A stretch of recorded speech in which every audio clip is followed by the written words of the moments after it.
ഉപാസനയുടെ ആദരണീയനായ director father Prince Parathanal, ആദരണീയനായ secretary doctor John മുഴുത്തേട്ട്, ബഹുമാന്യരായ ജിജ്ഞാസുക്കളായ സദസ്സിലെ, ഉപാസന എനിക്ക് അന്യമല്ല. കാരണം ഇതിനു മുമ്പ് കുറേ വർഷങ്ങൾക്ക് മുമ്പാണ് ഇവിടെ എത്തിച്ചേരുവാനുള്ള ഭാഗ്യം കിട്ടിയിട്ടുണ്ട്. വളരെയധികം പേര് കേട്ട ഒരു പ്രസ്ഥാനമാണ് ഉപാസന. ഞാൻ പാലാക്കാരനാണ്. പാലായിലൊക്കെ ഉപാസന എന്ന് പറഞ്ഞാൽ അതെന്താണ് എന്ന് രണ്ടാമതൊരു അറിയിപ്പിൻ്റെ ആവശ്യമില്ല. ബഹുമാന്യനായ അഡ്വക്കേറ്റ് വിദ്യാസാഗർ സാർ എത്തിയിട്ടുണ്ട്. അപ്പോൾ സാഗർ സാറിൻ്റെ ഉദ്ഘാടനത്തിന് ശേഷം ഞാൻ തുടർന്നാൽ മതിയാവൂ.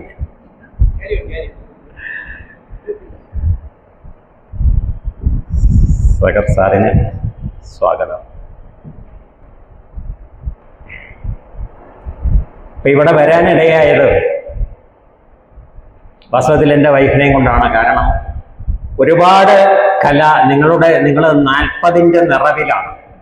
അതിൻ്റെ റൂബി ആഘോഷം നിങ്ങൾ നടത്തുകയാണ്. അപ്പം അത് ഒരുപാട് കലാമേഖലകളിലൂടെ കടന്നു വരുന്ന ഒരു പ്രസ്ഥാനമാണ് വാസ്തവത്തിൽ ഉപാസന. അതിൽ നൃത്ത വിഭാഗത്തിൻ്റെ ഒരു ഡെമോൺസ്ട്രേഷൻ നടത്തുവാൻ എൻ്റെ വൈഫിന് ഒരിക്കലൊരു അവസരം കിട്ടി. അങ്ങനെയാണ് വാസ്തവത്തിൽ ഇവിടെ ആദ്യമായിട്ട് വരുന്നത്. അന്ന് തന്നെ ഇതിൻ്റെ പ്രൗഢി എൻ്റെ മനസ്സിൽ നിറഞ്ഞതാണ്. ഇപ്പോൾ ഇവിടെ ഒരു പ്രഭാഷണം നടത്താനുള്ള അവസരം, അതും ശ്രീനാരായണ ഗുരുദേവനെ കുറിച്ചൊരു പ്രഭാഷണം നടത്താനുള്ള അവസരം കിട്ടി. അതിന് വാസ്തവത്തിൽ നിദാനമായത് SNDP യോഗത്തിൻ്റെ മുൻ പ്രസിഡന്റോടെയായി ബഹുമാനായ സാഗർ സാറാണ്. സാറ് മുഖേനയാണ് ഡോക്ടർ ബന്ധപ്പെട്ടത് എന്ന് വിചാരിക്കുന്ന. ഡോക്ടറും എന്നെ വിളിച്ചിരുന്നു. എന്തായാലും അങ്ങനെ ഇവിടെ എത്തിക്കഴിഞ്ഞപ്പോൾ ഇതാ ഈ സദസ്സിലേക്ക്, വേദിയിൽ വന്നിരുന്ന സദസ്സിലേക്ക് നോക്കിക്കൊണ്ട് എൻ്റെ ഏറ്റവും അടുത്തൊരു മിത്രം, അദ്ദേഹത്തെ ഞാൻ നിങ്ങൾക്ക് പരിചയപ്പെടുത്തി കൊടുക്കേണ്ട, സുകുമാർ അഴീക്കോട് സാർ. അദ്ദേഹം ഇപ്പം ഒരു അഭിഭാഷകൻ കൂടിയാണ്. നല്ല കൊച്ചു കൊച്ചു കവിതകൾ എഴുതി സമൂഹത്തിന് എത്രയോ വലിയ ഉത്തേജനങ്ങൾ സൃഷ്ടിച്ചു കൊണ്ടിരിക്കുന്ന പുതുമയുള്ള ഒരു കാവ്യ പ്രതിഭ. അദ്ദേഹവും ഇന്ന് ഈ സദസ്സിലുണ്ട്. അപ്പം നിങ്ങളെയൊക്കെ കാണുവാന്, പരിചയപ്പെടുവാനും കിട്ടിയ അവസരത്തിന് ആദ്യമായിട്ട് ഞാൻ ജഗദീശനോട് നന്ദി പറയുന്നു. ഇവിടെ വന്നപ്പോൾ അച്ഛനുമായിട്ട് പരിചയപ്പെട്ടപ്പോൾ അച്ഛൻ്റെ മുഖത്ത്, പ്രിൻസച്ചൻ്റെ മുഖത്ത് നല്ലൊരു കലാചൈതന്യമുണ്ട്. അപ്പം ഇങ്ങനെ സംസാരമൊക്കെ അച്ഛനോട് ഞാൻ ചോദിച്ചു, അച്ഛൻ എത്ര നാളായപ്പോൾ? ഞാൻ പറഞ്ഞ അച്ഛൻ വന്ന് ചുമതലയേറ്റിട്ട് അധികമായില്ല. പക്ഷേ അദ്ദേഹവുമായിട്ട് കൂടുതൽ സംസാരിച്ചപ്പോൾ എൻ്റെ ധാരണ തെറ്റിയില്ല. കാരണം കലയുടെ ഒരു ഉറവിടം അദ്ദേഹത്തിൻ്റെ ഉള്ളിൽ തന്നെയുണ്ട്. ഹിന്ദുസ്ഥാനി സംഗീതം പഠിച്ച വ്യക്തിയാണ്. മാത്രമല്ല ഇപ്പോൾ കർണാട്ടിക് സംഗീതം പഠിക്കുന്നു. എൻ്റെ ഭാര്യയെ സംബന്ധിച്ച് പറഞ്ഞാൽ ഈ കർണാടക സംഗീതവും പഠിച്ചിട്ടുണ്ട്, അക്കാദമി ഡിപ്ലോമയുണ്ട്, അതോടൊപ്പം തന്നെ നൃത്തത്തിലുമുണ്ട്. അപ്പം അതുകൊണ്ട് കുറച്ച് സമയം കിട്ടിയ സമയം കൊണ്ട് കുറേ ആശയവിനിമയം നടത്തി. അപ്പം നിങ്ങൾക്ക് എന്തുകൊണ്ടും സർവ്വത യോഗ്യനായിട്ടുള്ള ഒരു ഡയറക്ടറെ ഇപ്പം നിങ്ങൾക്ക് കിട്ടിയിരിക്കുന്നു. അതുകൊണ്ട് നിങ്ങളുടെ ജൂബിലി ആഘോഷം ഡോക്ടറുടെ നേതൃത്വത്തിൽ, ഉണ്ടായ കാലം മുതൽ നിന്റെ സെക്രട്ടറിയാണ് ഡോക്ടർ എന്നാണ് ഞാൻ മനസ്സിലാക്കുന്നത്. ഡോക്ടറുടെ നേതൃത്വത്തിൽ ഇത് വളരെ ഭംഗിയായിട്ട് ആഘോഷിക്കാൻ കഴിയും എന്നുള്ളതിന് പക്ഷാന്തരമൊന്നുമില്ല. പിന്നെ സദസ്സിൻ്റെ കാര്യത്തെക്കുറിച്ച് പറഞ്ഞു. നേരത്തെ വളരെ വലിയ സദസ്സ് ഉണ്ടാകുമായിരുന്നു. നമ്മുടെ കാലം ഇങ്ങനെ മാറിക്കൊണ്ടിരിക്കുകയല്ലേ. ഞങ്ങൾ ശിവഗിരി മഠത്തിൻ്റെ നേതൃത്വത്തിൽ പ്രവർത്തിക്കുന്ന ഗുരുധർമ്മ പ്രചരണ സഭ എന്ന് പറയുന്നത് ശിവഗിരി മഠത്തിൻ്റെ ഒരു ആത്മീയ പോഷക സംഘടനയാണ്. ഇതേ ദുഃഖം ഞങ്ങളുടെ ചെയർമാൻ അല്ലെങ്കിൽ ഞങ്ങളുടെ പ്രസിഡന്റ് സച്ചിദാനന്ദ സ്വാമി പറയും. കാരണം എല്ലാവരും പ്രായം കൂടിയ ആളുകളാണ്, ചെറുപ്പക്കാരെ ഇങ്ങോട്ട് കിട്ടുന്നില്ല. ചെറുപ്പക്കാരിന്ന് വ്യത്യസ്ത മേഖലകളിൽ വിഹരിക്കുകയാണ്. അവർക്ക് സ്വാഭാവികമായിട്ടും ഇത്തരം കാര്യങ്ങളിലൊക്കെ എവിടെയാണ് യൂട്യൂബിൽ കൂടെയോ അല്ലെങ്കിൽ നമ്മുടെ ഗൂഗിളോ സെർച്ച് ചെയ്താൽ അവർക്ക് കിട്ടുന്ന കാര്യങ്ങളൊക്കെ അവർക്ക് മതി. ഇതുപോലെ സദസ്സിൻ്റെ മുമ്പിൽ വന്ന് നിന്ന് വിജ്ഞാനമുള്ളിലേക്ക് കടത്തിവിടേണ്ട കാര്യത്തിലൊന്നും അവർക്ക് വലിയ താല്പര്യങ്ങളൊന്നുമില്ല. പക്ഷെ അതുകൊണ്ട് നമ്മൾ കുണ്ഠിതപ്പെടേണ്ട കാര്യമില്ല. അവർക്ക് നമുക്ക് പകർന്നു കൊടുക്കാൻ കഴിയുന്ന കാര്യങ്ങൾ നമ്മൾ വീട്ടിലിരുന്നു കൊണ്ട് പകർന്നു കൊടുക്കാൻ ശ്രമിച്ചാൽ അതിനെ നമുക്ക് മാറ്റം ഉണ്ടാക്കിയെടുക്കാൻ വേണ്ടി കഴിയും. ഞങ്ങൾ എല്ലായിടത്തും പറയുന്ന കാര്യം അതാണ്. പിന്നെ ഗുരുവിനെ കുറിച്ചാണ് പറയേണ്ടത്, ഗുരുവിൻ്റെ ദർശനത്തെ കുറിച്ചാണ് പറയുന്നത്. അതിനെക്കുറിച്ച് ആധികാരികമായിട്ട് പറയാൻ കഴിയുന്നയാൾ, എന്നെ കഴിഞ്ഞും വലിയ ആൾ ഈ വേദിയിലുണ്ട്. എങ്കിലും ഒരു ചെറിയ കുറച്ച് കാര്യങ്ങൾ മാത്രം നിങ്ങളുടെ മുമ്പാകെ അവതരിപ്പിക്കാം എന്ന് ഞാൻ വിചാരിക്കുകയാണ്. ഗുരുവിനെ നിങ്ങൾക്ക് പ്രത്യേകിച്ച് പരിചയപ്പെടുത്തി തരേണ്ട കാര്യമില്ല. ശ്രീനാരായണ ഗുരു ആരാണ്, എന്താണ് എന്നുള്ളതിനെക്കുറിച്ച് കൊച്ചുനാൾ മുതൽ കേട്ടറിഞ്ഞിട്ടുള്ളവരാണ്, അല്ലെ പഠിച്ചിട്ടുള്ളവരാണ് നമ്മുടെ കേരളീയരായിട്ടുള്ള മിക്കവാറും അല്ലെങ്കിൽ മലയാളികളായിട്ടുള്ള എല്ലാ ആളുകളും. അതുകൊണ്ട് ഗുരുവിനെ കുറിച്ചൊരു വലിയ പാഠം നിങ്ങളുടെ മുമ്പാകെ അവതരിപ്പിച്ച് തരേണ്ട കാര്യമില്ല. പക്ഷെ ഗുരുവിൻ്റെ ഉദ്ദേശം എന്തായിരുന്നു, ഗുരുവിൻ്റെ ജീവിത ലക്ഷ്യം എന്തായിരുന്നു എന്നുള്ളതിനെക്കുറിച്ച് വ്യക്തമായിട്ട് നമുക്കൊരറിവ് വേണം. ഈ മഹാത്മാഗാന്ധിയോട് ഒരു ദിവസം ഒരിക്കൽ ഒരു പത്രപ്രവർത്തകൻ ചോദിച്ചു, പൊതുജനങ്ങൾക്ക് കൊടുക്കുവാൻ അങ്ങേക്കുള്ള സന്ദേശം എന്താണ് എന്ന്. ഇതിന് ഗാന്ധിജി കൊടുത്തൊരു മറുപടിയുണ്ട്, എൻ്റെ ജീവിതമാണ് എൻ്റെ സന്ദേശം. ഗാന്ധിജിക്ക് പൊതുജനങ്ങൾ കൊടുക്കാനുള്ള സന്ദേശം അദ്ദേഹത്തിൻ്റെ ജീവിതമാണ്. ഒരുപക്ഷെ ശ്രീനാരായണ ഗുരുദേവനോട് അങ്ങനെ ആരും ചോദിച്ചിട്ടുണ്ടാവില്ല. പക്ഷെ സഹോദരൻ അയ്യപ്പൻ എന്ന് പറയുന്ന ഒരു മഹാപ്രതിഭയുണ്ട്, നിങ്ങൾക്കറിയാം. അദ്ദേഹം ഗുരുവിൻ്റെ ജീവിത സന്ദേശം എന്താണെന്ന് സമൂഹത്തോടൊരിക്കൽ പറഞ്ഞു. അദ്ദേഹം പറഞ്ഞത് ഇതാണ്: ശ്രീനാരായണൻ മുമ്പ് പറഞ്ഞതും പിമ്പ് പറഞ്ഞതും എപ്പോഴും പറഞ്ഞതുമായ ഒരേ ഒരു കാര്യമേ ഉള്ളൂ, ജാതി വ്യത്യാസം ഇല്ലാതാക്കുക എന്നുള്ളതാണ്. അതായത് ഗുരുദേവന്റെ ജീവിത സന്ദേശം അതാണ്, ജാതി വ്യത്യാസം ഇല്ലാതാക്കുക എന്നുള്ളത്. അത് ഗുരുദേവൻ തന്നെ ഒരിക്കൽ മറ്റൊരു രൂപത്തിൽ സമൂഹത്തിനോട് പറഞ്ഞിട്ടുണ്ട്. ഗുരു പറഞ്ഞത് ഇതാണ്: നമ്മെ ഒരു അവതാരമായി ആരെങ്കിലും കണക്കാക്കുന്നുണ്ട് എങ്കിൽ ഈ അവതാരത്തിൻ്റെ ജീവിത ലക്ഷ്യം എന്ന് പറയുന്നത് ജാതി ഇല്ലാതാക്കലാണ്. ഗുരു തന്നെ അത് സ്വയം വെളിപ്പെടുത്തുകയും ചെയ്തിട്ടുണ്ട്.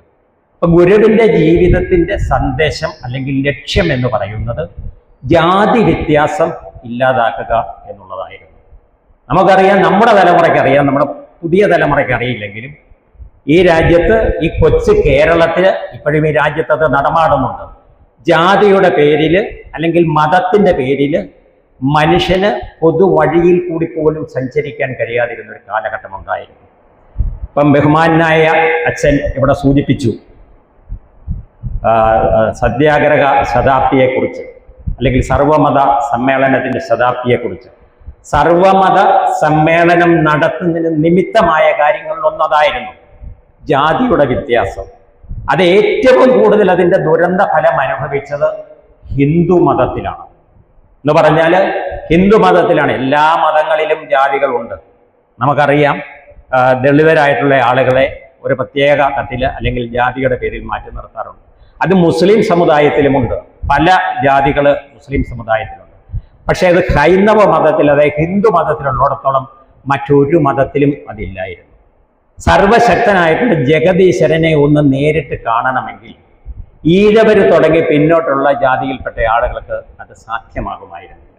ദൈവത്തിനെ ഒന്ന് നേരിട്ട് കാണണമെന്ന് കഴിയും. എന്ന് പറഞ്ഞാൽ വൈക്കം മഹാദേവ ക്ഷേത്രം ഉദാഹരണം. ആ വൈക്കം മഹാദേവ ക്ഷേത്രത്തിനകത്ത് കയറി വൈക്കത്തപ്പനെ ഒന്ന് കാണണമെങ്കിൽ ഈഴവർ തുടങ്ങി പിന്നോട്ടുള്ള ആളുകൾക്ക് അവകാശമുണ്ടായിരുന്നു. വൈക്കം ക്ഷേത്ര റോഡ്, അമ്പലത്തിൽ കയറണ്ട, വൈക്കം ക്ഷേത്രത്തിനകത്ത് കിടക്കുന്ന റോഡിൽ കൂടി സഞ്ചരിക്കണമെങ്കിൽ ഈഴവർ തുടങ്ങി പിന്നോട്ടുള്ള ആളുകൾക്ക് അവകാശമുണ്ടായിരുന്നില്ല റോഡിൽ കൂടി സഞ്ചരിക്കാൻ. ആ റോഡിൽ കൂടി ക്രൈസ്തവ സഭാംഗങ്ങൾക്ക് സഞ്ചരിക്കാം, മുസ്ലിം മതത്തിൽപ്പെട്ട ആളുകൾക്കാണെങ്കിൽ സഞ്ചരിക്കാം, പട്ടിക്ക് നിർബാധം സഞ്ചരിക്കാം, പൂച്ചയ്ക്ക് സഞ്ചരിക്കാം, പന്നിക്ക് സഞ്ചരിക്കാം, ആർക്ക് വേണമെങ്കിലും അവരോട് നടക്കാം, കുഴപ്പമൊന്നുമില്ല റോഡിൽ കൂടി. മറിച്ച് ഈഴവ സമുദായത്തിൽ തൊട്ട് താഴോട്ടുള്ള പറയൻ, പുലയൻ തുടങ്ങിയുള്ള സമുദായത്തിൽപ്പെട്ട ആളുകൾക്ക് ഈ റോഡിൽ കൂടി സഞ്ചരിക്കാൻ പറ്റില്ല. എന്നാലോചിച്ച് നോക്കുക, ഇതേ റോഡിൽ സാക്ഷാൽ ശ്രീനാരായണ ഗുരുദേവനെ വരെ തടഞ്ഞു. എന്ന് പറഞ്ഞാൽ ഒരു ദിവസം ഗുരുദേവൻ സഞ്ചരിക്കുന്ന വഴി ഏറ്റുമാനൂർ വന്നിട്ട് ഏറ്റുമാനൂരിൽ നിന്ന് വൈക്കത്ത് എന്നിട്ട് ചേർത്തലേക്ക് പോവുകയാണ്. റിക്ഷയിലാണ് പോക്ക്. വൈക്കത്ത് ചെന്ന് കഴിഞ്ഞപ്പോൾ വൈക്കം റോഡിൽ തീണ്ടൽ ബോർഡ് വെച്ചിട്ടുണ്ട്.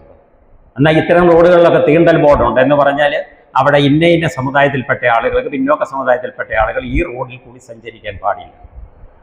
വൈക്കത്തും ക്ഷേത്രത്തിൻ്റെ സമീപത്തെ ഈ റോഡിൻ്റെ അവിടെ ഒരു തീണ്ടൽ ബോർഡ് വെച്ചിട്ടുണ്ട്. അപ്പോൾ ശ്രീനാരായണ ഗുരുദേവൻ എന്ന് പറയുന്ന ഒരു ആത്മീയ നേതാവാണ്. അദ്ദേഹത്തെ ആദരിക്കുകയും ബഹുമാനിക്കുകയും അദ്ദേഹം ഈശ്വര തുല്യനായിട്ട് കണക്കാക്കുകയും ചെയ്യുന്ന നിരവധി ആളുകൾ ആ സമയത്ത് അദ്ദേഹത്തെ സശരീരനായിരുന്ന സമയത്തുണ്ട്.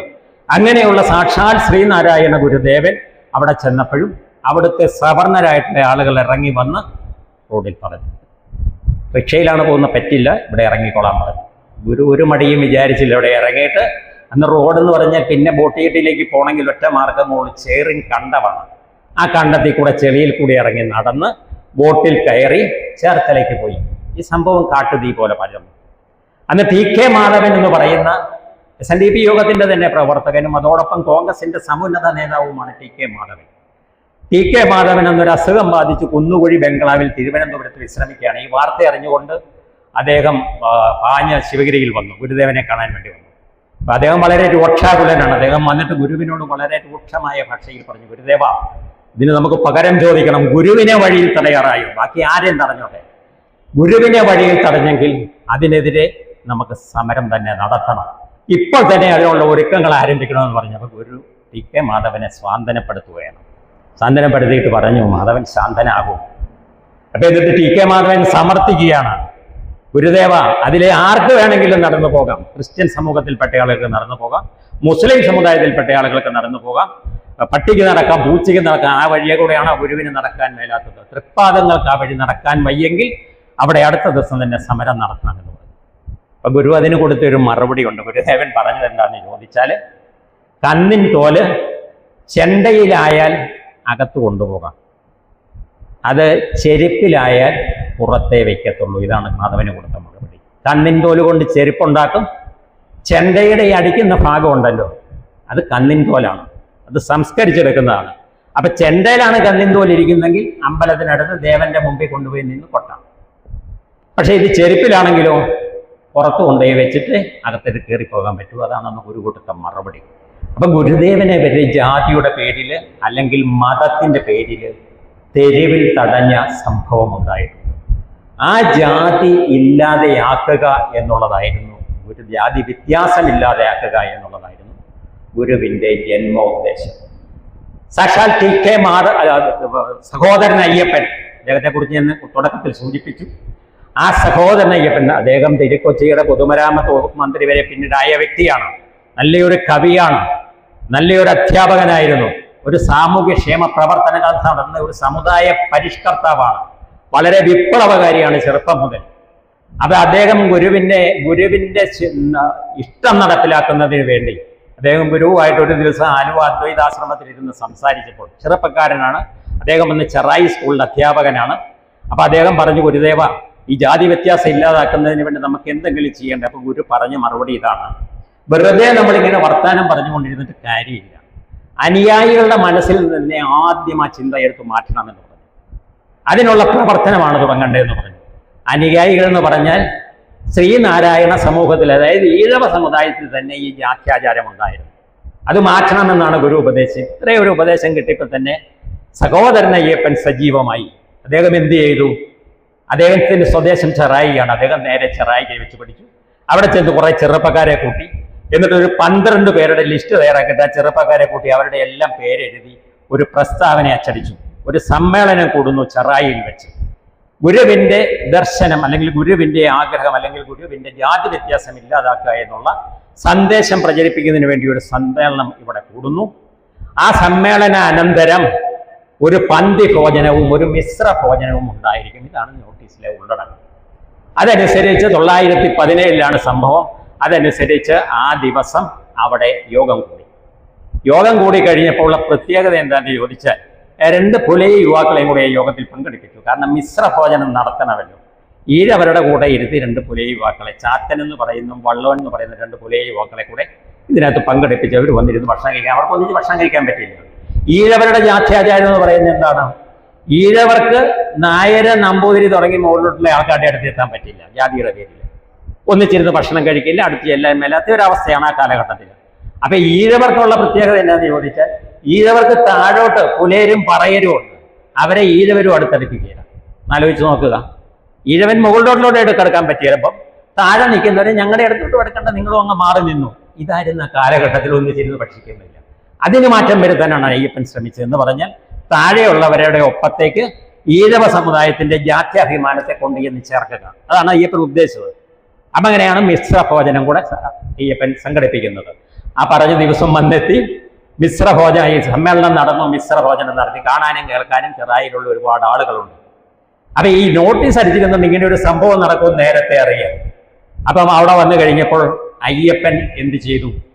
ഈ യോഗം കഴിഞ്ഞപ്പോൾ ഇവരെയും കൂടെ കുറേ യുവാക്കളെയും കൂടെ അടുത്തിരുത്തി ഭക്ഷണം കഴിക്കാൻ ആരംഭിച്ചു. ഭക്ഷണം കഴിച്ച് തീർന്നില്ല. അതിനു മുമ്പ് കാര്യം പറഞ്ഞ നിസ്സാരമായ ഒരു സംഭവമാണ്. കാരണം 2 കൊലേ യുവാക്കളോടൊപ്പം ഇരുന്ന് ഒരു ഭക്ഷണം കഴിക്കുന്നത് വേറൊന്നുമില്ല. പക്ഷെ അതിനു മുമ്പ് തന്നെ എന്ത് സംഭവിച്ചു? പ്രശ്നം ഗുരുതരമായി. ആളുകൾ നേരത്തെ തന്നെ കുറെ നീറിൻ കൂടൊക്കെ കരുതി കൊണ്ടുവന്നിട്ടുണ്ടായിരുന്നു. കുറെ പേര് ചാണക വെള്ളമൊക്കെ കലക്കി കൊണ്ടുവന്നിട്ടുണ്ടായിരുന്നു. കുറെ പേര് ഈ ശരീരത്തിൽ ഒട്ടുന്ന പശയുണ്ട്, ആ പശയൊക്കെ രൂപാന്തരപ്പെടുത്തി കൊണ്ടുവന്നിട്ടുണ്ടായിരുന്നു. ഇതെല്ലാം ഇവരുടെ ദേഹത്തേക്ക് ഒഴിച്ച് അയ്യപ്പനും കിട്ടി കുതിരത്തല്ല്. അതോടൊപ്പം തന്നെ ഇതെല്ലാം കൊടുത്ത് ചാണക വെള്ളത്തിൽ കുളിപ്പിച്ചെടുത്തു. എന്നിട്ട് അയ്യപ്പനെയും ഈ ഇതിനകത്ത് പങ്കെടുത്തവരെയും ഫസ്റ്റ് കെട്ടിച്ച് പുറത്താക്കുന്നു എന്ന് പറഞ്ഞു. അയ്യപ്പൻ ഒരു പേര് വിട്ടു കൊടുത്തു, പുലയൻ അയ്യപ്പൻ. അയ്യപ്പൻ മാസ്റ്റർ എന്നുള്ള പേരിലാണ് അറിയപ്പെട്ടിരുന്ന അധ്യാപകനാണ്. അധ്യാപകന് പുതിയ പേര് വേണു, പുലയൻ അയ്യപ്പൻ.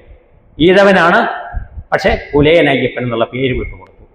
മാത്രമല്ല വിജ്ഞാനവർദ്ധനി സഭ എന്ന് പറഞ്ഞൊരു സഭ, ഈഴവരുടെ ഒരു സഭയുണ്ട് അവിടെ. അതിനകത്ത് ഇവരൊക്കെ അംഗങ്ങളാണ്. അവരെ അതിനകത്ത് പുറത്താക്കി, അയ്യപ്പനെയും കുട്ടരെയും പുറത്താക്കി. എന്നിട്ട് ചെയ്തത് എന്താണെന്നറിയോ? മഹാരാജാവിനൊരു നിവേദനമായിട്ട് പോയി, അയ്യപ്പനെ നാട് കടത്തണം. അതിൻ്റെ മഹാരാജാവിനെ അധികാരമുള്ളൂ. അയ്യപ്പനെ നാട് കടത്തണം എന്നുള്ള നിവേദനം കൊണ്ട് ഈ മഹാരാജാവിന് കൊടുത്തു. അപ്പം മഹാരാജാവ് ഇതിനു മുമ്പ് തന്നെ സംഭവമൊക്കെ കേട്ടറിഞ്ഞു. കാരണം അയ്യപ്പൻ്റെ ഈ സംഭവം ഒരു വിപ്ലവ സംഭവമാണ്. അത് വാർത്തകൾ സൃഷ്ടിച്ച് എല്ലായിടത്തും എത്തിക്കഴിഞ്ഞിരുന്നു. അപ്പൊ അവിടെ മഹാരാജാവിന് നിവേദനം കൊടുത്തപ്പോൾ നിവേദക സംഘത്തോട് മഹാരാജാവ് കൊടുത്തൊരു മറുപടി ഉണ്ട്. അദ്ദേഹം പറഞ്ഞു, അയ്യപ്പൻ എന്ത് തെറ്റാണ് ചെയ്തത്? അദ്ദേഹം തീണ്ടലില്ലായ്മ അല്ലെങ്കിൽ ജാതി ഇല്ലായ്മ മാറ്റാൻ വേണ്ടിയുള്ള ശ്രമമല്ലേ നടത്തിയത്? നിങ്ങൾ അദ്ദേഹത്തോട് സഹകരിക്കുകയല്ലേ വേണ്ടത് എന്ന് ചോദിച്ചു. നാട് കടത്താനാണ് ആവശ്യം, പക്ഷെ നിങ്ങൾ അദ്ദേഹത്തോട് സഹകരിക്കാൻ പറഞ്ഞു. മാത്രമല്ല ഒരു കാര്യം കൂടി പറഞ്ഞു, ഇനി എന്നെ കാണാൻ നിങ്ങൾ എനിക്ക് എന്തെങ്കിലും നിങ്ങളുടെ സമുദായത്തിൻ്റെ ആയിട്ട് നിവേദനം നൽകാൻ വരുന്നുണ്ടെങ്കിൽ അയ്യപ്പനെയും കൂടെ കൂട്ടിച്ചുകൊണ്ട് വരണം. അയ്യപ്പൻ്റെ നേതൃത്വത്തിൽ ആഹ്വാനം ആ നിവേദനം എന്ന് പറഞ്ഞു. അപ്പം ആശയം പൊളിഞ്ഞു, അവർ തിരിച്ചുപോയി. പിന്നെ അവർ അയ്യപ്പൻ ആകെപ്പാടെ ഒരു വിമ്മിഷ്ടമൊക്കെ ആദ്യം. പക്ഷെ ആദ്യം ഇത് ഏറ്റുവാങ്ങുമ്പോൾ അദ്ദേഹത്തിന് സധൈര്യമായിരുന്നു. പക്ഷെ പിന്നീട് അദ്ദേഹത്തെ കാണുമ്പോൾ ആളുകൾ അതെല്ലാം ഏതാണ് ഈഴവ സമുദായത്തിൽപ്പെട്ട ആളുകളാണ്. മറ്റൊരു സമുദായത്തിൽപ്പെട്ടവരും അല്ല അദ്ദേഹത്തെ ഇതുപോലെ എതിർത്ത് കഴിഞ്ഞപ്പോൾ അദ്ദേഹത്തിന് ഒരു വിമ്മിഷ്ടം. അദ്ദേഹം എന്ത് ചെയ്തു? നേരെ ആലുവ അദ്വൈതാശ്രമത്തിൽ ഗുരുദേവൻ വന്നിട്ടുണ്ടെന്ന് പറഞ്ഞ് ഗുരുവിൻ്റെ അടുത്ത് എന്ന് പരാതി പറയാൻ വേണ്ടി പോയി. ഇങ്ങനെ ഒരു ബുദ്ധിമുട്ട് സംഭവിച്ചു. പക്ഷെ ഗുരു ഇതെല്ലാം അറിഞ്ഞു കഴിഞ്ഞിരുന്നതിന് മുമ്പ്. അപ്പൊ അവിടെ ചെന്ന് അയ്യപ്പൻ അങ്ങോട്ട് കാര്യങ്ങൾ പറയാൻ തുടങ്ങിയപ്പോൾ തന്നെ ഗുരു പറഞ്ഞു, നാം എല്ലാം അറിഞ്ഞിരിക്കുന്നു. അയ്യപ്പൻ വിഷമിച്ചു ഇല്ലേ? എന്നിട്ട് ഗുരു പറഞ്ഞ അടുത്ത വാചകം എന്തെന്ന് ചോദിച്ചാൽ, ക്രിസ്തുവിനെ പോലെ ക്ഷമിക്കണം. എന്താണ് പറഞ്ഞത്? ക്രിസ്തുവിനെ പോലെ ക്ഷമിക്കണം. എതിരാളികളെയും കൂടെ കൂട്ടാൻ കഴിയണം എന്ന് പറഞ്ഞാൽ എതിരായിട്ട് നിൽക്കുന്ന ആളുകളെ അവരെ സ്വാന്തനിപ്പിച്ച് കൂടെ കൂട്ടാൻ കഴിയണം. ഇതാണ് ഗുരു കൊടുത്ത ഉപദേശം. അയ്യപ്പൻ ധൈര്യമായിട്ട് പോകൂ എന്ന് പറഞ്ഞു. അങ്ങനെ അയ്യപ്പനെ പറഞ്ഞു വിട്ടു. അപ്പൊ അയ്യപ്പൻ ഇരട്ടി ഉത്സാഹമായി. അദ്ദേഹം പോയി സഹോദര സംഘം എന്ന് പറഞ്ഞൊരു സംഘടന രൂപീകരിച്ചു. സഹോദര പ്രസ്ഥാനത്തിലൂടെ ഗുരുവിൻ്റെ സന്ദേശം പ്രചരിപ്പിച്ചു. അത് കഴിഞ്ഞപ്പോഴേക്കും കുറേ ആളുകൾ ഗുരുവിൻ്റെ അടുത്ത് പരാതിയായി വന്നു. കാരണം ഗുരു ഇതിനെല്ലാം എതിരാണെന്ന് മറ്റൊരു പ്രചരിപ്പിച്ചവിടെ. അപ്പൊ ഗുരുവിൻ്റെ അടുത്ത് വന്നൊരു പരാതി പറഞ്ഞു. ഗുരുദേവനോട് പറഞ്ഞു, ഗുരുദേവ, സഹോദരൻ അയ്യപ്പനെ ഇങ്ങനെ ജാതി ഇല്ലായ്മ ചെയ്യണം, അങ്ങനെ ചെയ്യണം, പന്തിഭോജനമൊക്കെ നടക്കുകയാണ്. ഗുരു അതിനെതിരായിട്ട് എന്തെങ്കിലും ഒരു ഇത് കൊടുക്കണമെന്ന് പറഞ്ഞ് സഹോദരൻ ചെയ്യുന്നതിൽ എന്താ തെറ്റെന്ന് ചോദിച്ചു. അപ്പൊ വന്ന് കണ്ടവര് ഗുരുവിൻ്റെ അടുത്ത് നിന്നും അനുകൂല മറുപടി കിട്ടാൻ വന്നപ്പോൾ നിരാശരായി മടക്കി. അയ്യപ്പൻ വന്ന് ഗുരുവിനോട് ഒരാവശ്യപ്പെട്ട ഒരു കാര്യം, അങ്ങ് ഒരു സന്ദേശം എഴുതി നൽകണം. ഗുരു ഇതിനെല്ലാം എതിരാണെന്നാണ് പബ്ലിക് മുഴുവൻ പറയുന്നത്. അതുകൊണ്ട് ഗുരുവിൻ്റെ ഒരു സന്ദേശം വേണം. അപ്പൊ ഗുരു അയ്യപ്പൻ ഒരു സന്ദേശം എഴുതി കൊടുക്കുന്നുണ്ട്. മനുഷ്യരുടെ വേഷം, മതം, ഭാഷ എന്നിവ എന്ത് തന്നെ ആയിരുന്നാലും അവരുടെ ജാതി ഒന്നായതുകൊണ്ട് അന്യോന്യം വിവാഹം കഴിക്കുന്നതിനും പന്തി ഭോജനം നടത്തുന്നതിനും യാതൊരു കുഴപ്പവുമില്ല. ശ്രീനാരായണ ഗുരു എന്നെഴുതി കൊടുത്തുവിട്ടു. ഗുരുവിൻ്റെ സന്ദേശം വളരെ അർത്ഥവത്തായ ഒരു സന്ദേശം. മനുഷ്യരുടെ വേഷം, ഭാഷ, മതം ഇത് ഏതായിരുന്നാലും അവരുടെ ജാതി ഒന്നായതുകൊണ്ട്. ജാതി എന്താണ്? മനുഷ്യർക്ക് ഒരു ജാതിയേ ഉള്ളൂ. നമ്മളെല്ലാവർക്കും ഒരേ ഒരു ജാതിയേ ഉള്ളൂ. അത് ഏത് ജാതിയാണ്? മനുഷ്യജാതി. വ്യത്യാസമുണ്ടോ? നമ്മളുടെ ഏത് ആളുകളെ എടുത്ത് പരിശോധിച്ചാലും നമ്മളുടെ സിരകളിലൂടെ ഒഴുകുന്ന രക്തത്തിന്, അതിൻ്റെ ധർമ്മത്തിന്, അതിൻ്റെ നിറത്തിനൊന്നും ഒരു മാറ്റവും ഇല്ല. ക്രിസ്ത്യാനി ആയിക്കൊള്ളട്ടെ, ഹിന്ദു ആയിക്കൊള്ളട്ടെ, മുസ്ലിം ആയിക്കൊള്ളട്ടെ, ഗുരു കൊടുത്ത സന്ദേശം ഇത് തന്നെ മഹാത്മാഗാന്ധിജിക്കും ഗുരുദേവൻ ഊതി കൊടുക്കുന്നുണ്ട്. ഗുരുദേവനെ സന്ദർശിക്കുവാൻ ശിവഗിരിയിൽ മഹാത്മാഗാന്ധി എത്തുന്നുണ്ട്. മഹാത്മാഗാന്ധി ശിവഗിരിയിൽ എത്തുമ്പോൾ മഹാത്മാഗാന്ധിയുടെ ഉള്ളിലും ജാതി ചിന്തയുണ്ട് എന്ന് പറഞ്ഞാൽ അത് അദ്ദേഹത്തെ സംബന്ധിച്ചിടത്തോളം മനുസ്മൃതിയുടെ ഒരു ഭാഗമല്ല, വർണ്ണ വ്യവസ്ഥയുടെ ഭാഗം, വർണ്ണാശ്രമം. മനുഷ്യൻ ഹൈന്ദവ ധർമ്മപ്രകാരം ബ്രഹ്മാവിൻ്റെ ശിരസിൽ നിന്ന്, ഉരത്തിൽ നിന്ന്, പിന്നെ കാലിൽ നിന്ന്, ഇങ്ങനെ വ്യത്യസ്ത ഭാഗങ്ങളിൽ നിന്നാണ് ഉണ്ടാവുന്നത്. അതിനെക്കുറിച്ച് നമ്മുടെ പെരിയാർ എന്ന് പറഞ്ഞിട്ടുണ്ട്. ഈ ബ്രഹ്മാവിൻ്റെ ഉരസിൽ നിന്നും തലയിൽ നിന്നും ഇവിടെ ശരീരത്തിൽ നിന്നും ഭാരത്തിൽ നിന്നും ഒക്കെ ഉണ്ടാകുമെന്ന് പറഞ്ഞപ്പം പെരിയാർ പറഞ്ഞ എന്താണെന്ന് ചോദിച്ചാൽ, ബ്രഹ്മാവിൻ്റെ ഈ സ്ഥലങ്ങളിൽ നിന്നൊക്കെയാണ് മനുഷ്യരുണ്ടായെന്നാണ് ഹൈന്ദവധർമ്മം പറയുന്നത്. ഞങ്ങളൊക്കെ അവനവൻ്റെ അപ്പനും അമ്മയ്ക്കുമാണ് ഉണ്ടായത്, ശരിയല്ലേ എന്ന് പെരിയാർ അതിനെ വിമർശിക്കുന്നുണ്ട്. അപ്പൊ എന്തായാലും ഗാന്ധിജിയുടെ ഉള്ളിലും ഈ ഒരു ചിന്തയുണ്ടായിരുന്നു. എന്ന് പറഞ്ഞാൽ ജാതിയിൽ 4ആയിട്ട് തിരിച്ചിട്ടുണ്ട്. വൈശ്യര്, ശൂദ്രര്, ബ്രാഹ്മണര് എന്നൊക്കെ പറഞ്ഞ് 4ആയിട്ട് തിരിച്ചിരിക്കുകയാണ്. അപ്പൊ ആ ഒരു വിഭാഗത്തെ അത് ഈശ്വരന്റെ സൃഷ്ടി അല്ല ഈശ്വരന്റെ നിഗമനമായിട്ട് അംഗീകരിച്ചിരുന്നു ഗാന്ധിജി. ഗാന്ധിജി ഗുരുദേവനെ കാണാൻ ശിവഗിരിയിൽ വരുമ്പോൾ ഇതിനെക്കുറിച്ച് സംഭാഷണം ഉണ്ടാകുന്നുണ്ട്. അങ്ങനെ സംഭാഷണം ഉണ്ടായപ്പോൾ ശ്രീനാരായണ ഗുരുദേവനോട് ഗാന്ധിജി ഇത് സമർത്ഥിക്കുവാനും ശ്രമിക്കുന്നുണ്ട്. ഗുരുദേവനോട് ഗാന്ധിജി സമർത്ഥിച്ച ഇപ്രകാരമാണ്. അവരൊരു മാവിൻ്റെ ചുവട്ടിൽ, ശിവഗിരിയിലെ ഒരു മാവിൻ്റെ ചുവട്ടിലിരുന്നാണ് സംസാരിക്കുന്നത്. അപ്പൊ ഗുരു പറഞ്ഞു, മനുഷ്യൻ ജാതിയുടെ കാര്യത്തിൽ വ്യത്യാസമൊന്നുമില്ല എന്ന് പറഞ്ഞപ്പോൾ, അതല്ല ഗുരു ഇത് ശ്രദ്ധിക്കൂ എന്ന് പറഞ്ഞ് അവരിരുന്ന മാവിൻ്റെ ഇലകൾ ചൂണ്ടിക്കാണിച്ചു കൊടുത്തു. കാര്യം ഇതൊരു മാവിൻ്റെ ഇലയാണ്, പക്ഷെ ആ ഇലകളിൽ തന്നെ വ്യത്യസ്തത കാണുന്നില്ല എന്നാണ് ഗാന്ധിജി ചോദിച്ചത്. ശരിയാണ്, നമുക്കൊരു മാവിൻ്റെ ഇല എടുത്ത് പരിശോധിച്ചാൽ ചില ഇല ചെറുതായിരിക്കും, ചില ഇല വലുതായിരിക്കും, ചിലത് ഇച്ചിരി കോടിയിരിക്കും, ചിലതിന് ഇച്ചിരി കേടുണ്ടാകും, ഇങ്ങനെ വ്യത്യസ്തതയുണ്ടാകും. അപ്പോൾ ഒരേ ദൈവത്തിൻ്റെ മക്കളാണ് മനുഷ്യൻ എന്ന് ഗുരു പറഞ്ഞതിന് ഒരേ മാവിൽ വിരിഞ്ഞ ഇലകൾക്ക് വ്യത്യസ്തതയുണ്ട് എന്ന് ചൂണ്ടിക്കാണിച്ച് ഗാന്ധിജി അത് സമർത്ഥിക്കുകയാണ് ചെയ്തത്. ഗാന്ധിജി പറഞ്ഞു ഇതാണ്. അപ്പം ഈ വ്യത്യസ്തത മനുഷ്യൻ്റെ കാര്യത്തിലുമുണ്ട്. ഏത് ജാതിയുടെ കാര്യത്തിൽ? അവൻ പല ജാതിയിൽപ്പെട്ട ആളുകളാണ്. പറയനെ പുലയൻ എന്നൊക്കെ പറഞ്ഞാൽ അത് വ്യത്യസ്തതയാർന്ന ആളുകളാണ്. ശൂദ്ര വിഭാഗത്തിൽപ്പെട്ടവരാണ്. വൈശ്യർ എന്ന് പറഞ്ഞാൽ ഇന്ന വിഭാഗത്തിൽപ്പെട്ടവരാണ്. ക്ഷത്രിയർ ഇന്ന വിഭാഗത്തിൽപ്പെട്ടവരാണ്. ബ്രാഹ്മണർ ഇന്ന വിഭാഗത്തിൽപ്പെട്ടതെന്നൊക്കെ ഗാന്ധിജി സമർത്ഥിക്കാൻ ശ്രമിച്ചു. അപ്പം ഗുരു അതിന് കൊടുത്തൊരു മറുപടിയുണ്ട്. ഗാന്ധിജി പറഞ്ഞത് ശരിയാണ്, ഈ ഇലകൾക്കൊക്കെ വ്യത്യസ്തതയുണ്ട്. പക്ഷെ വ്യത്യസ്തമായ ഈ ഇലകൾ ഓരോന്നും പറിച്ചെടുത്ത് വെവ്വേറെ പിഴിഞ്ഞിട്ട് അതിൻ്റെ രസമെടുത്തൊന്ന് രുചിച്ചു നോക്കൂ എന്ന് ഗാന്ധിജിയോട് പറഞ്ഞു. വ്യത്യാസമെല്ലാം ഉണ്ടാവുമോ? മാവിൻ്റെ വലിയ ഇലയും ചെറിയ ഇലയും കേടുവന്ന ഇലയും കൂടിയ ഇലയും ഇത് വെവ്വേറെ പിഴിച്ചെടുത്ത് അതിൻ്റെ രസം നമ്മൾ വെവ്വേറെ പിഴിഞ്ഞ് രുചിച്ച് നോക്കിയാലും ഒരേ സ്വാദ് തന്നെയാണ്.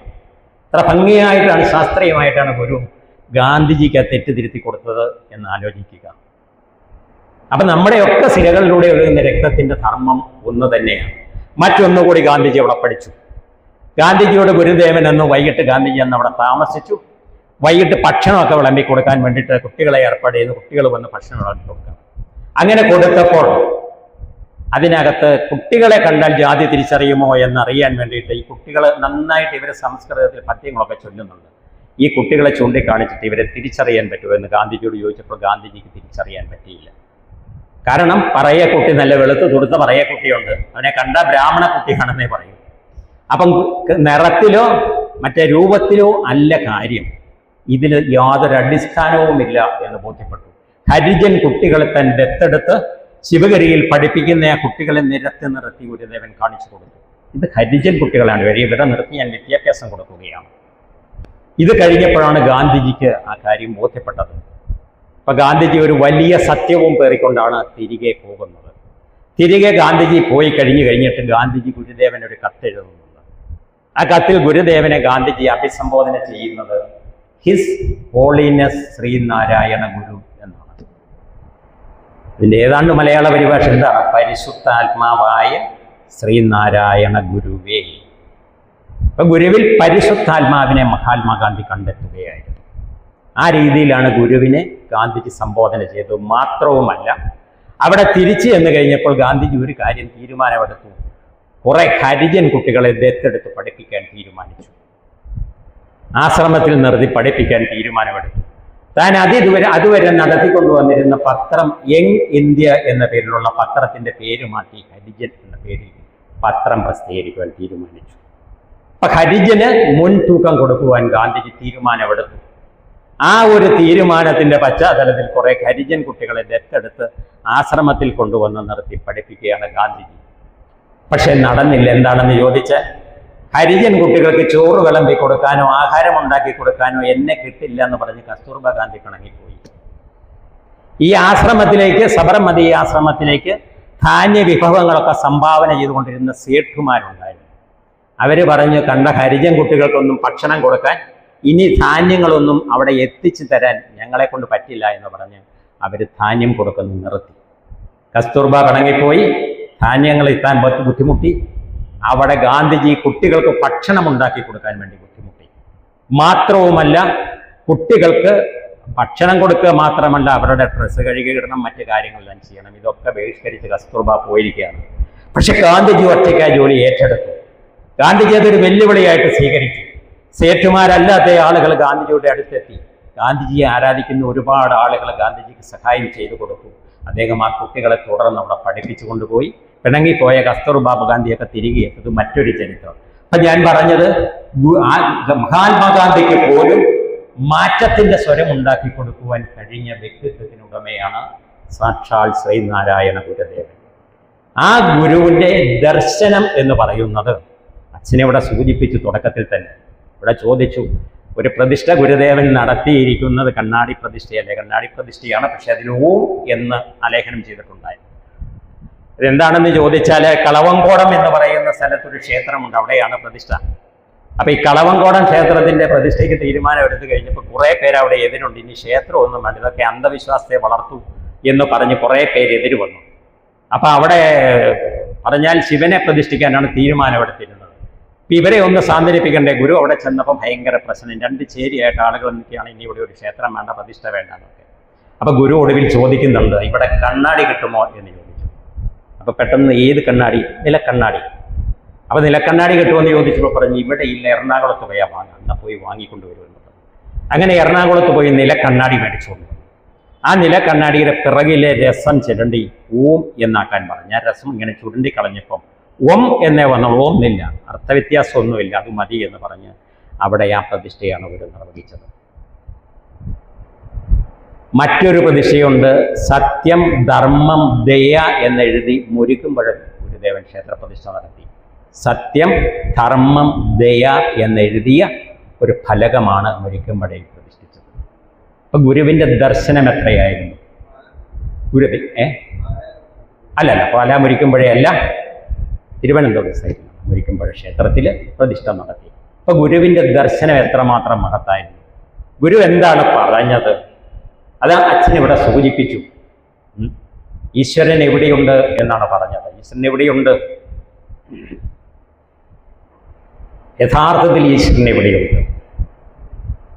അത് ഗുരു പലപ്പോഴും പറഞ്ഞിട്ടുണ്ട്. നീ നിനക്ക് അഭിമുഖമായിട്ട് തിരിഞ്ഞു നിന്ന് ചിന്തിക്കുക, നിന്നെ തന്നെ നീ നോക്കുക, നിന്റെ ഉള്ളിലുണ്ട് ഈശ്വരൻ. അത് പുരാണത്തിലും പറയുന്നുണ്ട്. ഈശ്വരൻ എവിടെയാണ്? ഈശ്വര സന്നിധാനം. അതിൽ പുരാണത്തിൽ ഒരു ചെറിയ കഥയുണ്ട്. അതായത് പഞ്ചപാണ്ഡവരുടെ ധർമ്മപത്നിയാണ് പാഞ്ചാലി. നിങ്ങൾ കേട്ടിട്ടുണ്ട് പാഞ്ചാലി. ഈ പാഞ്ചാലി ഒരിക്കൽ വസ്ത്രാക്ഷേപം ചെയ്യുന്നുണ്ട് കൗരവ സദസ്സിൽ വെച്ച്. അതിന് കാരണം എന്താണ്? പഞ്ചപാണ്ഡവരും കൗരവരും കൂടി ചൂത് കളിച്ചു. കള്ളച്ചൂതായിരുന്ന കള്ളച്ചൂതില് പഞ്ചപാണ്ഡവരെ പരാജയപ്പെടുത്തി. അപ്പൊ ഓരോന്നും പണയം വെച്ചാണല്ലോ കളി.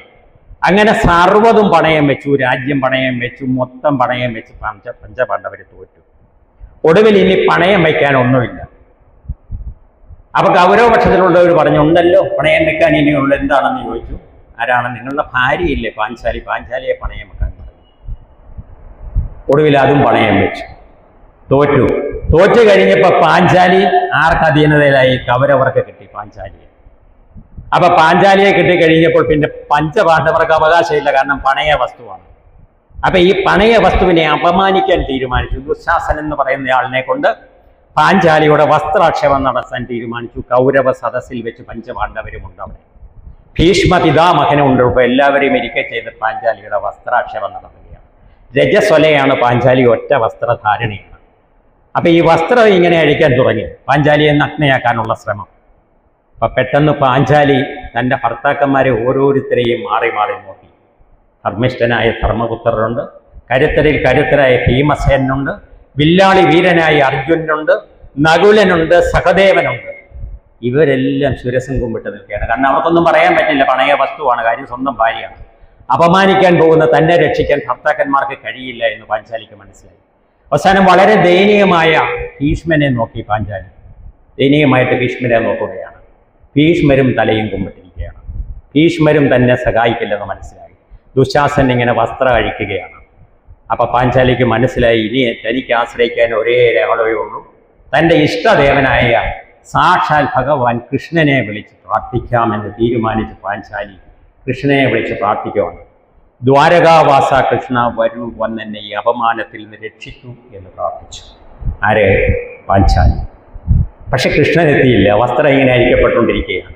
വീണ്ടും വിളിച്ചു, ഉള്ളു നൊന്തു വിളിച്ചു, ദ്വാരകാവാസ കൃഷ്ണ വരൂ, വന്നെന്നെ ഈ അപമാനത്തിൽ നിന്ന് രക്ഷിക്കൂ. ദ്വാരകയിലിരിക്കുന്ന കൃഷ്ണ, അങ്ങ് വരൂ, എന്നെ രക്ഷിക്കൂ എന്നാണ് പ്രാർത്ഥിക്കുന്നത്. കൃഷ്ണൻ വന്നില്ല. അവസാനം അല്പനിമിഷങ്ങൾക്കകം താൻ ഈ അന്യപുരുഷന്മാരുടെ മുമ്പിൽ പൂർണ്ണ നഗ്നയാക്കപ്പെടുമെന്ന് ബോധ്യപ്പെട്ടപ്പോൾ വീണ്ടും പാഞ്ചാലി ഉറക്കെ കേണു, ദ്വാരകാവാസ കൃഷ്ണ വരൂ, വന്നെന്നെ രക്ഷിക്കും. ആ അവസാന പ്രാർത്ഥന കേട്ടപ്പോൾ ഭഗവാൻ കൃഷ്ണൻ പ്രത്യക്ഷപ്പെട്ടു, വരമരുളി.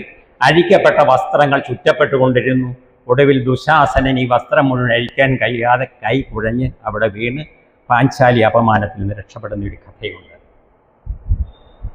ഇതെല്ലാം കഴിഞ്ഞ് കുറെ കഴിഞ്ഞപ്പോൾ ഒരു ദിവസം ഭഗവാൻ കൃഷ്ണനെ ഒറ്റയ്ക്ക് അടുത്ത് കിട്ടി പാഞ്ചാലിക്ക്. അപ്പൊ പാഞ്ചാലി കൃഷ്ണൻ ഒരു ചോദ്യം ചോദിക്കുന്നുണ്ട്.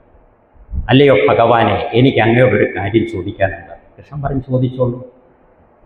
ഞാൻ അങ്ങയോട് ഉത്തമയായ ഭക്തയല്ലേ? കൃഷ്ണൻ പറഞ്ഞതെ, തീർച്ചയായും നീ എൻ്റെ ഉത്തമയായ ഭക്തയാണ്. അങ്ങനെയെങ്കിൽ ആ കൗരവ സദസ്സിൽ വെച്ച് ഞാൻ അപമാനിതയാകാൻ പോയ സമയത്ത് എത്രയോ തവണ എനിക്ക് അങ്ങയെ വിളിക്കേണ്ടി വന്നു, എന്നെ വന്നൊന്ന് രക്ഷിക്കാൻ. എന്തുകൊണ്ടാണ് അങ്ങ് വരാൻ വൈകിയത്? എൻ്റെ ഭക്തിയിൽ എന്തെങ്കിലും കാപട്യമുള്ളതായി അങ്ങേക്ക് ബോധ്യപ്പെട്ടിട്ടുണ്ടോ? ഒരു കള്ളച്ചിരിയൊക്കെ ചിരിച്ചുകൊണ്ട് കൃഷ്ണൻ പറഞ്ഞു, നിന്റെ ഭക്തിയിൽ ഒരു കാപട്യവും ഇല്ല, നീ ഉത്തമയായ ഭക്തയാണ്, പിന്നെ എന്താണ് അങ്ങ് വരാൻ വൈകിയത്? ഞാൻ എത്ര പ്രാവശ്യം വിളിച്ചിട്ടാണ് അങ്ങ് വന്നെത്തിയത് എന്ന് ചോദിച്ചു. അതിന് ഭഗവാൻ കൃഷ്ണൻ കൊടുക്കുന്ന ഒരു മറുപടിയുണ്ട്. കൃഷ്ണൻ പാഞ്ചാലിയോട് ചോദിച്ചു, നീ ആരെയാണ് വിളിച്ചത്? ദ്വാരകാവാസ കൃഷ്ണ വരൂ, വന്നെന്നെ അപമാനത്തിൽ നിന്ന് രക്ഷിക്കൂ എന്നാണ് നീ പ്രാർത്ഥിച്ചത്. അങ്ങ് ദ്വാരകയിലിരിക്കുന്ന ഞാൻ അവിടുന്ന് ഒരുങ്ങി ഇറങ്ങി ഈ ഹസ്തിനപുരിയിൽ എത്തണമെങ്കിൽ എത്രയോ കാതം ദൂരം സഞ്ചരിക്കണം. നിന്റെ ആദ്യത്തെ വിളി കേട്ടപ്പോൾ തന്നെ ഞാൻ അവിടുന്ന് പുറപ്പെട്ടതാണ്. പക്ഷെ ഇത്രയും ദൂരം യാത്ര ചെയ്ത് ഇവിടെ എത്താൻ അല്പം വൈകി. അതാണ് വൈകാനുള്ള കാരണം. കൃഷ്ണൻ അത് കഴിഞ്ഞ് ചോദിച്ചു, നീ എന്തുകൊണ്ട് എൻ ഹൃദയകമലവാസ കൃഷ്ണ വരൂ, വന്നെന്നെ അപമാനത്തിൽ നിന്ന് രക്ഷിക്കൂ എന്ന് പ്രാർത്ഥിച്ചില്ല? നിന്റെ ഹൃദയമാകുന്ന കമലത്തിൽ ഞാൻ ഇരിപ്പില്ലേ? നീ എൻ്റെ ഭക്തയല്ലേ? നിന്റെ ഹൃദയത്തിൽ ഞാൻ ഇരിപ്പില്ലേ? അങ്ങനെ നീ വിളിച്ചിരുന്നെങ്കിൽ നിന്റെ ഹൃദയത്തിൽ നിന്ന് എനിക്ക് ആ നിമിഷം തന്നെ നിന്റെ ആദ്യത്തെ വിളി കേട്ടപ്പോൾ തന്നെ യാത്ര ചെയ്യണ്ടല്ലോ, ഇറങ്ങി വന്ന് നിന്നെ രക്ഷിക്കാൻ പറ്റുമായിരുന്നു. എന്താണ് ഈ ഭഗവാൻ പറഞ്ഞതിൻ്റെ അർത്ഥം? നമ്മൾ ഓരോരുത്തരും ഇതാണ്. നമ്മുടെ ഉള്ളിൽ തന്നെ ഈശ്വരനുണ്ട്, ഈശ്വരൻ്റെ ചൈതന്യമുണ്ട്. അത് നമ്മൾ കണ്ടെത്തുന്നില്ല. ഫാദർ ആബേൽ അച്ഛൻ എഴുതിയ വളരെ പ്രശസ്തമായ ഒരു ക്രൈസ്തവ ഭക്തിഗാനമുണ്ട്, ഇല്ലേ? യേശുദാസ് പാടുന്നു. ഈശ്വരനെ തേടി ഞാൻ നടന്നു, കടലുകൾ കടന്ന് ഞാൻ തിരഞ്ഞു, അവിടെയുമില്ല ഇവിടെയുമില്ല ഈശ്വരൻ, വിജനമായ ഭൂമിയിലില്ല ഈശ്വരൻ. ഒരാൾ രാവിലെ മുതൽ ദൈവത്തെ തേടി ഇറങ്ങുകയാണ്. എവിടെയെല്ലാം പോയി നോക്കി, കടലുകൾ കടന്ന് തിരഞ്ഞു നോക്കി, വിജനമായ മരുഭൂമിയിൽ ഒട്ടാകെ നടന്നു നോക്കി, ഇവിടെ എല്ലാം നടന്നിട്ടും ഈശ്വരനെ കണ്ടെത്താൻ പറ്റിയില്ല. പക്ഷെ അവസാനം അയാൾ ഈശ്വരനെ കണ്ടെത്തി. എവിടെയാണ്? ഒടുവിൽ ഞാൻ എന്നിലേക്ക് തിരിഞ്ഞു. അവസാനമാണ് ഞാൻ എന്നിലേക്ക് തിരിഞ്ഞു നോക്കിയത്. അപ്പൊ ഈശ്വരനെ എനിക്ക് കണ്ടെത്താൻ പറ്റി എന്നാണ്. ഈശ്വരൻ നമ്മുടെ എല്ലാം ഉള്ളിലുണ്ട്. ആ ചൈതന്യത്തെ കണ്ടെത്തുവാൻ നമുക്ക് പറ്റണം. ആ ഈശ്വരനെ ഉൾക്കൊള്ളുവാൻ നമുക്ക് പറ്റണം. ഈശ്വരന് ഉള്ളിലെത്തിയതിന് ഒരു കഥയുണ്ട്. കാരണം ഈശ്വരൻ സൃഷ്ടികർമ്മങ്ങളെല്ലാം പൂർത്തീകരിച്ചു. ഏറ്റവും ഒടുവിലാണ് മനുഷ്യനെ സൃഷ്ടിക്കുന്നത്. പ്രപഞ്ചം മുഴുവൻ സൃഷ്ടിച്ചു, പ്രപഞ്ചത്തിലെ മറ്റ് ജീവജാലങ്ങളെയെല്ലാം സൃഷ്ടിച്ചു. ഏറ്റവും ഒടുവിൽ മനുഷ്യനെ സൃഷ്ടിക്കുന്നു ഈശ്വരൻ. മനുഷ്യനെ സൃഷ്ടിച്ചു കഴിഞ്ഞപ്പോൾ പിറ്റേ ദിവസം മുതൽ ഈശ്വരൻ ഇരിക്കപ്പുറതയില്ല, ഓരോരുത്തരും പരാതിയായിട്ട് എത്തുകയാണ്. മനുഷ്യൻ എന്താ വന്ന് പറയുന്നത്? ഒരുത്തം വന്ന് പറഞ്ഞു, ഈശ്വരനല്ലേ എന്നെ സൃഷ്ടിച്ചാതെ, എൻ്റെ രൂപമൊന്ന് നോക്കിക്കേ, എനിക്ക് വലിയ വണ്ണമൊന്നുമില്ല, എൻ്റെ നിറം കണ്ടില്ല ഒരുമാതിരി ഇരുണ്ടിരിക്കുന്നത്, ഈശ്വരനല്ലേ അവനെ സൃഷ്ടിച്ച അവരാച്ചനെ, അവൻ്റെ സൗന്ദര്യം ഒന്ന് നോക്കിയാൽ എത്ര സൗന്ദര്യവാന സുന്ദരവാനാണ്.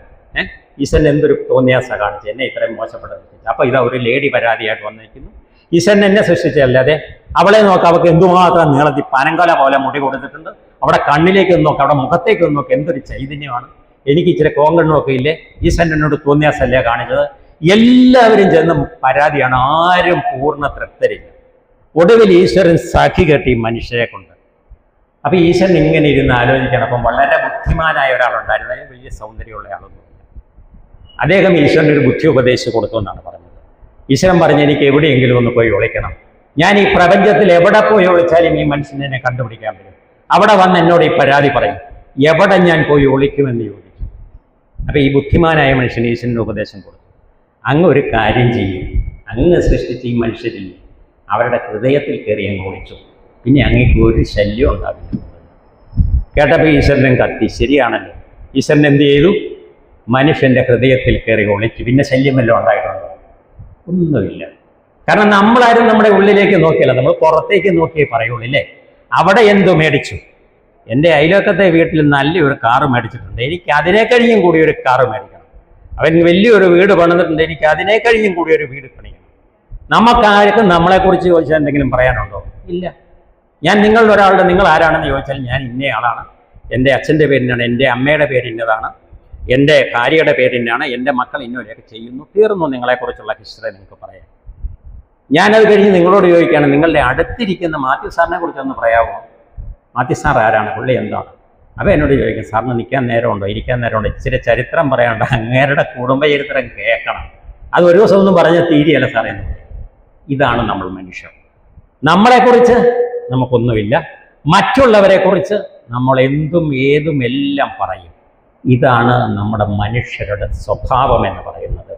എന്തുകൊണ്ട് നമ്മൾ നമ്മുടെ ഉള്ളിലേക്ക് തിരിഞ്ഞ് ചിന്തിക്കുന്നില്ല? നമ്മൾ ആരാണ്, നമുക്ക് എന്ത് ചെയ്യാൻ പറ്റും, നമുക്ക് സമൂഹത്തിന് വേണ്ടി എന്ത് ചെയ്യാൻ പറ്റും, നമ്മളിൽ നമ്മളെ കണ്ടെത്താൻ പറ്റിയാൽ ഈ സമൂഹത്തിൽ മാറ്റങ്ങൾ ഉണ്ടാക്കിയെടുക്കാൻ വേണ്ടി നമുക്ക് പറ്റും. ആ ഒരു വഴിക്ക് മാത്രം നമ്മൾ ചിന്തിക്കുന്നില്ല. ഗുരു പറഞ്ഞത് അതാണ്, നീ നിനക്ക് അഭിമുഖമായിട്ട് നീ ചിന്തിക്കുക, നിന്നിലെ നിന്നെ നീ കണ്ടെത്തുക, അതോടുകൂടി സമൂഹം സ്വയം നന്നായിക്കൊള്ളും. ഗുരു ഒരിക്കലും മതത്തെ എതിർത്തിട്ടില്ല. ഗുരു എന്താണ് പറഞ്ഞത്? മതം ഏതായാലും മനുഷ്യൻ നന്നായാലും. ജാതിയെ ഗുരു എതിർത്തിട്ടുണ്ട്. സഹോദരൻ അയ്യപ്പൻ ഗാന്ധിജിയും ഗുരുവിനോട് ചോദിക്കുന്നുണ്ട്, മതപരിവർത്തനം ആവശ്യമുണ്ടോ, മറ്റൊരു മതത്തിലേക്ക് ഹിന്ദുക്കൾ മാറണം. അങ്ങനെ ഒരു ചർച്ച ഒരു കാലഘട്ടത്തിൽ നടന്നിരുന്നു. അത് ഈഴവ സമുദായത്തിലായിരുന്നു ഏറ്റവും കൂടുതൽ നടന്നിരുന്നത്. കാരണം ഈ മറ്റ് മതത്തിൽ ചേക്കേറിയാൽ വഴിയോടെയൊക്കെ നടക്കാം, അമ്പലത്തിൽ കയറാം, ഇതുകൊണ്ട്. അപ്പം ഗുരു എന്ന് പറഞ്ഞത് എല്ലാ മതത്തിലും മോക്ഷമാർഗമുണ്ടല്ലോ എന്നാണ്. എന്തിനാണ് വേറൊരു മതത്തിലേക്ക് പോകുന്നത്? ഒരു മതത്തിൽ നിൽക്കുന്നയാൾ എന്തിനു വേറൊരു മതത്തിലേക്ക് പോകുന്നു? ആ മതത്തിലും മോക്ഷമാർഗമുണ്ട്, അതുകൊണ്ട് ആ മതം തന്നെ മതി. സഹോദരൻ അയ്യപ്പൻ ഒടുവിൽ ഹിന്ദു മതത്തിൽ നിന്ന് മാറുന്നുണ്ട്. ഹിന്ദു മതത്തിൽ ഈഴവരുടെ കാലിൽ വീണ അടിമച്ചങ്ങല, അയ്യപ്പൻ പറയുന്നുണ്ട് ഒരിക്കൽ, ഈ അടിമച്ചങ്ങല എന്ന് പറയുന്നത് കുറേ കാലം കൊണ്ടു നടക്കുമ്പോൾ കാലപ്പഴക്കത്തിൽ അടിമയ്ക്ക് കാലേ കെട്ടിയിരിക്കുന്ന ചങ്ങല സ്വന്തമെന്ന് പറയുന്ന പോലെയാണ് പിന്നോക്ക സമുദായത്തിൽപ്പെട്ട ആളുകൾ ഹിന്ദു മതം ഞങ്ങളുടേതാണെന്ന് പറയുന്നത് എന്ന് പറഞ്ഞിട്ടുണ്ട്. കാരണം അതുപോലെ അടിമത്തമാണ് ഹിന്ദു മതത്തിൽ പിന്നോക്കക്കാർക്കുള്ളത്. അപ്പൊ ബുദ്ധമതത്തിലേക്ക് പോവുകയാണ്. അതിൽ പ്രതിഷേധിച്ചാണ് സഹോദരൻ അയ്യപ്പൻ ബുദ്ധമതത്തിലേക്ക് പോകുന്നത്. ബുദ്ധമതത്തിൽ സഹോദരൻ അയ്യപ്പൻ ചേർന്ന് കഴിഞ്ഞപ്പോൾ ഗുരുവിന്റെ അടുത്ത് എന്ന് പറയുന്നുണ്ട്, സഹോദരൻ അയ്യപ്പൻ ഈഴവ സമുദായത്തിൽപ്പെട്ട സഹോദരൻ അയ്യപ്പൻ ഇതേ ബുദ്ധമതം സ്വീകരിച്ചിരിക്കുന്നു. അപ്പൊ ഗുരു പറഞ്ഞ മറുപടി എന്താണെന്ന് ചോദിച്ചാൽ, ഒരു മതം തനിക്ക് ഇഷ്ടപ്പെട്ടതല്ല എന്ന് തോന്നിയാൽ ആ വ്യക്തി ആ മതത്തിൽ വിശ്വാസം നഷ്ടപ്പെട്ടാൽ മറ്റൊരു മതം തേടിപ്പോകുന്നതിൽ തെറ്റില്ല. അങ്ങനെ അദ്ദേഹം മറ്റൊരു മതത്തിലേക്ക് പോവുകയാണ്, അദ്ദേഹത്തിനും ആ മതത്തിനും നല്ലത്. ഇല്ല പിന്നെ ഈ മതത്തിൽ വിമർശനം നിൽക്കരുത്, അങ്ങ് പൊക്കോട്ടെ. ഇതാണ് ഗുരു കൊടുത്ത മറുപടി. പക്ഷെ മതപരിവർത്തനത്തിന്റെ ആവശ്യമില്ല, എല്ലാ മതങ്ങളിലും മോക്ഷമാർഗമുണ്ടല്ലോ എന്നാണ് ഗുരു ഗാന്ധിജി കൊടുത്ത മറുപടി. നമ്മൾ എന്തിനേയും വ്യത്യസ്ത മതങ്ങൾ ധരിപ്പോകുന്നു. പക്ഷെ ഇവിടെ ഇതൊന്നും അറിയാതെ, നമ്മളെ തിരിച്ചറിയാതെ മതകലഹങ്ങളും മതസംഘർഷങ്ങളും കൊണ്ട് ഇന്ന് കേരളം മാത്രമല്ല, ഇന്ത്യ മാത്രമല്ല, ലോകമൊട്ടാകെ മതസംഘർഷത്തിൽ ഏർപ്പെട്ടിരിക്കുകയാണ്. എന്തിനു വേണ്ടി? അപ്പൊ ഇത് ഇന്ന് തുടങ്ങിയ കാലഘട്ടത്തിലല്ല, ഒരു 100 സംവത്സരങ്ങൾക്ക് മുമ്പ് ഗുരു സശരീരനായിരുന്നപ്പോഴും അവസ്ഥ വ്യത്യസ്തമല്ല. അതൊന്ന് ബോധ്യപ്പെടുത്തി കൊടുക്കുവാൻ ഗുരു ഒരു സർവമത സമ്മേളനം 1924 ശിവരാത്രി ദിവസം ആലുവ അദ്വൈതാശ്രമത്തിൽ വിളിച്ചുകൂട്ടി. അതാണ് ബഹുമാനായ അച്ഛൻ ഇവിടെ സൂചിപ്പിച്ച സർവമത സമ്മേളനം. അത് വിളിച്ചു കൂട്ടുമ്പോൾ ആ സർവമത സമ്മേളനത്തിന്റെ കവാടത്തിൽ ഗുരു ഒരു വാചകം ആലേഖനം ചെയ്തു വെച്ചിരുന്നു. വാദിക്കാനും ജയിക്കാനുമല്ല, മറിച്ച് അറിയാനും അറിയിക്കാനുമാണ്. ആരാണ് അവിടെ വരുന്ന ആളുകൾ? എല്ലാ മതവിഭാഗത്തിൽപ്പെട്ട ആത്മീയ ആചാര്യന്മാരെയാണ് അതിലേക്ക് ക്ഷണിതാക്കളായിട്ട് ക്ഷണിച്ചിരിക്കുന്നത്. അത് കേൾക്കാൻ പൊതുജനങ്ങളും വരുന്നുണ്ട്. അപ്പോൾ ഓരോരുത്തരും വന്ന് തൻ്റെ മതമാണ് ശരി എന്ന് വാദിച്ച് ജയിക്കരുത് എന്നാണ് ഗുരു പറഞ്ഞത്. വാദിക്കാനും ജയിക്കാനുമല്ല, അതുവഴി ജയിക്കാനുമല്ല, അറിയാനും അറിയിക്കാനുമാണ്. നിങ്ങളുടെ മതം എന്താണ് എന്നുള്ളത് മറ്റുള്ളവരെ അറിയിക്കുക, അത് മതി. അത് ആ വാദങ്ങൾ തന്നെ ഗുരു ആലേഖനം ചെയ്തു വെച്ചിരുന്നു. KJ ജോൺ എന്ന് പറയുന്ന വ്യക്തിയാണ് ക്രിസ്തു മതത്തെക്കുറിച്ച് സംസാരിക്കാൻ അവിടെ എത്തി. എല്ലാ മതത്തിൽ നിന്നും ആളുകൾ അവിടെ പങ്കെടുത്തു. ഗുരുദേവനൊരു പ്രത്യേകതയുണ്ടായിരുന്നു. ഗുരു ഇത് പ്രവൃത്തിയിലൂടെ കാണിച്ചു കൊടുത്തയാളാണ്. ഗുരുവിൻ്റെ സന്യാസി ശിഷ്യന്മാർ മുഴുവൻ വ്യത്യസ്ത സമുദായത്തിൽപ്പെട്ട ആളുകളായിരുന്നു. ഈഴവരായിരുന്നില്ല ഭൂരിപക്ഷം പേരും. ഭൂരിപക്ഷം ആളുകളും ഇതര സമുദായത്തിൽപ്പെട്ട ആളുകളായിരുന്നു. ഒന്നാമത്തെ സന്യാസി ശിഷ്യനുണ്ട് അരുവിപ്പുറത്ത് വെച്ച് ഗുരുവിൻ്റെ കൂടെ സന്യാസി ചേർന്നയാൾ ശിവലിംഗദാസ് സ്വാമികൾ എന്ന ഒരു പേര് കൊടുത്തതാണ് ശിവലിംഗദാസൻ. ആ സ്വാമിയുടെ പേര് കൊച്ചാത്തി പിള്ള എന്നാണ്. എന്ന് പറഞ്ഞാൽ നായർ സമുദായത്തിൽപ്പെട്ട പിള്ള സമുദായത്തിൽപ്പെട്ടയാളായിരുന്നു ഗുരുവിൻ്റെ പ്രഥമ ശിഷ്യൻ. ജോൺ ധർമ്മതീർത്ഥർ ക്രിസ്ത്യൻ സമുദായത്തിൽപ്പെട്ടയാളായിരുന്നു. ജോൺ ധർമ്മതീർത്ഥർ എന്നാണ് ഗുരു അദ്ദേഹത്തിന് ശിഷ്യന് നാമകരണം ചെയ്തത്. ഏറ്റവും ഒടുവിൽ ധീവര സമുദായത്തിൽപ്പെട്ടയാൾ ഗുരുവിൻ്റെ സന്യാസ ശിഷ്യനുണ്ടായിരുന്നു. ഏറ്റവും ഒടുവിൽ ഗുരുദേവൻ സന്യാസ ദീക്ഷ നൽകിയത് ആനന്ദ തീർത്ഥർക്കാണ്. ആനന്ദ ഷേണായിയാണ്, ബ്രാഹ്മണ സമൂഹത്തിൽപ്പെട്ടയാളാണ്. ആനന്ദ ഷേണായി, അദ്ദേഹമാണ് ആനന്ദ തീർത്ഥർ സ്വാമി എന്ന് ഗുരു നാമകരണം ചെയ്തത്. തൻ്റെ സന്യാസി സംഘത്തിൽ എല്ലാ സമുദായത്തിൽപ്പെട്ട ആളുകളും ശിഷ്യഗണങ്ങളായിട്ട് ഗുരുവിൻ്റെ ഒപ്പം ചേർത്തിരുന്നു. അപ്പൊ അതുകൊണ്ട് തന്നെ ഗുരു വ്യത്യസ്തങ്ങളായ എല്ലാ മതങ്ങളെയും ഗുരു ഉൾക്കൊണ്ടിരുന്നു. അത് സമൂഹത്തെ കൂടി ബോധ്യപ്പെടുത്തി കൊടുത്ത് മതസംഘർഷം ഒഴിവാക്കുക എന്നുള്ളതായിരുന്നു ഗുരുവിൻ്റെ പരമപ്രധാനമായ ലക്ഷ്യം. അതിനാണ് ആലുവയിൽ സർവമത സമ്മേളനം വിളിച്ചു കൂട്ടിയത്. സ്വാമി സത്യവ്രതൻ അയ്യപ്പൻ പിള്ള എന്ന് പറയുന്ന മാമ്പുഴക്കരക്കാരനായ കുട്ടനാടുകാരനായിട്ടുള്ള സന്യാസി ശിഷ്യൻ. അദ്ദേഹം ശ്രീലങ്കയിൽ പോയി ഗുരുവിൻ്റെ ധർമ്മം പ്രചരിപ്പിച്ചാണ്. ശ്രീലങ്കയിൽ വെച്ചാണ് അദ്ദേഹത്തിന് ഒരു സന്യാസ ദീക്ഷ കൊടുക്കുന്നത്. അദ്ദേഹത്തിന് കൊടുത്ത പേരാണ് സത്യവ്രത സ്വാമികൾ. സത്യവ്രതൻ, സ്വാമി സത്യവ്രതൻ. അദ്ദേഹത്തിന് വെള്ള വസ്ത്രമാണ് കൊടുത്തത്. ഏണസ്റ്റ് ക്ലർക്ക്, അദ്ദേഹം ഒരു ഒരു വിദേശിയായിട്ടുള്ള ഒരു ഇംഗ്ലീഷുകാരനാണ്. അദ്ദേഹത്തിന് ഗുരുദേവൻ സന്യാസം കൊടുക്കുന്നുണ്ട്. അപ്പൊ അദ്ദേഹം എന്ത് ചെയ്യുന്നു ചോദിച്ചാൽ, അദ്ദേഹം സന്യാസം സ്വീകരിക്കാൻ കാവ്യ വസ്ത്രമൊക്കെ കൊണ്ടാണ് വന്നത്. അപ്പൊ ഗുരു ഒന്ന് ചിരിച്ചു. സന്യാസീക്ഷ കൊടുക്കുന്ന ദിവസമായി ഗുരു അദ്ദേഹം വേഷമൊക്കെ ആയിട്ട് വന്നു കഴിഞ്ഞപ്പോൾ ഗുരു ഒന്ന് ചിരിച്ചു. എന്നിട്ട് ഗുരുദേവൻ പറഞ്ഞു, ആ മുറിയിൽ ഒരു ജോഡി ഡ്രസ്സ് ഇരിപ്പുണ്ട്, അതെടുത്തു കൊണ്ടുവരാൻ പറഞ്ഞു. ശിക്ഷകണം പോയി ഇതെടുത്തു കൊണ്ടുവന്നു. ഷൂ ഉണ്ട്, പാൻസുണ്ട്, നല്ല ഒരു വേഷം എന്ന് പറഞ്ഞാൽ ഇംഗ്ലീഷ് പാശ്ചാത്യ വേഷം, ഒരു ഷർട്ടുമുണ്ട്, കൂടെ ടൈയുമുണ്ട്. ഇത് എടുത്തു കൊണ്ടുവന്ന് കൊടുത്തു. കാവ്യവേഷം ധരിക്കാൻ വന്ന് നിന്ന് ഏണസ്റ്റ് ക്ലർക്ക് അത്ഭുതപ്പെട്ടു പോയി. അദ്ദേഹത്തിൻ്റെ കയ്യിലേക്ക് ഇത് ഗുരു കൊടുത്തിട്ട് പറഞ്ഞു, ഇത് ധരിക്കാൻ പറഞ്ഞു. അദ്ദേഹം ആ ഇംഗ്ലീഷ് വേഷം ധരിച്ചു. ഗുരു ഒരു ഷൂവും കൊടുത്തിട്ടുണ്ടായിരുന്നു, ആ ഷൂവും ധരിച്ചു. അത് കഴിഞ്ഞപ്പോൾ ഗുരു അദ്ദേഹത്തിന് സന്യാസ ദീക്ഷ കൊടുത്തത് എങ്ങനെയാണെന്ന് അറിയാമോ? ഒരു ടൈ മേടിച്ചു വെച്ചിട്ടുണ്ട് ആ കൂട്ടത്തിൽ തന്നെ. ആ ടൈ എടുത്ത് ഇദ്ദേഹത്തിൻ്റെ കഴുത്തിൽ അണിയിച്ചു കൊടുത്തു.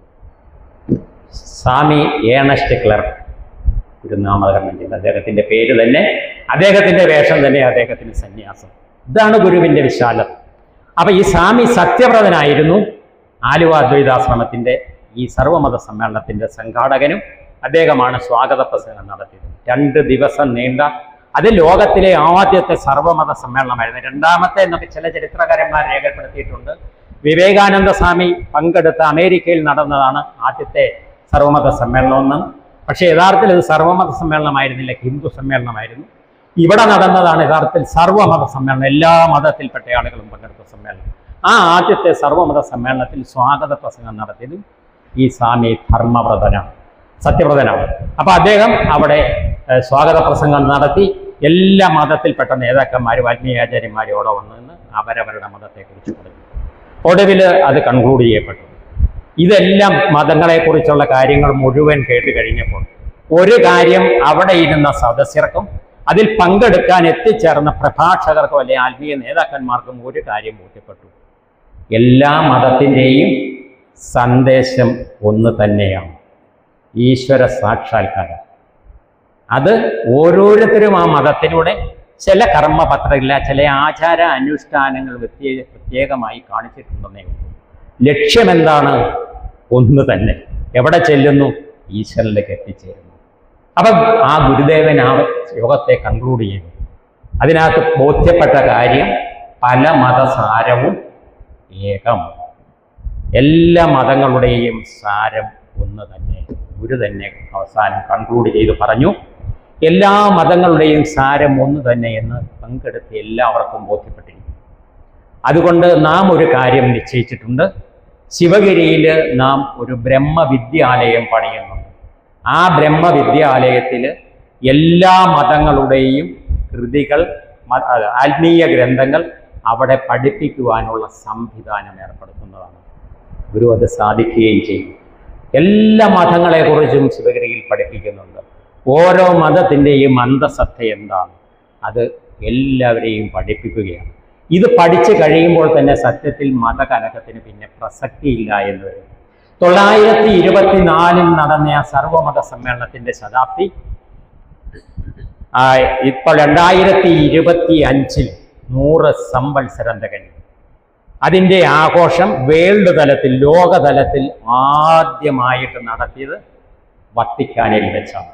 അതാണ് ബഹുമാനായ അച്ഛനെ ഇവിടെ സൂചിപ്പിച്ചത്. വത്തിക്കാനിൽ വെച്ച് നടന്ന ആ സർവമത സമ്മേളനം സമുദ്ഘാടനം ചെയ്തത് ഫ്രാൻസിസ് മാർപ്പാപ്പയാണ്.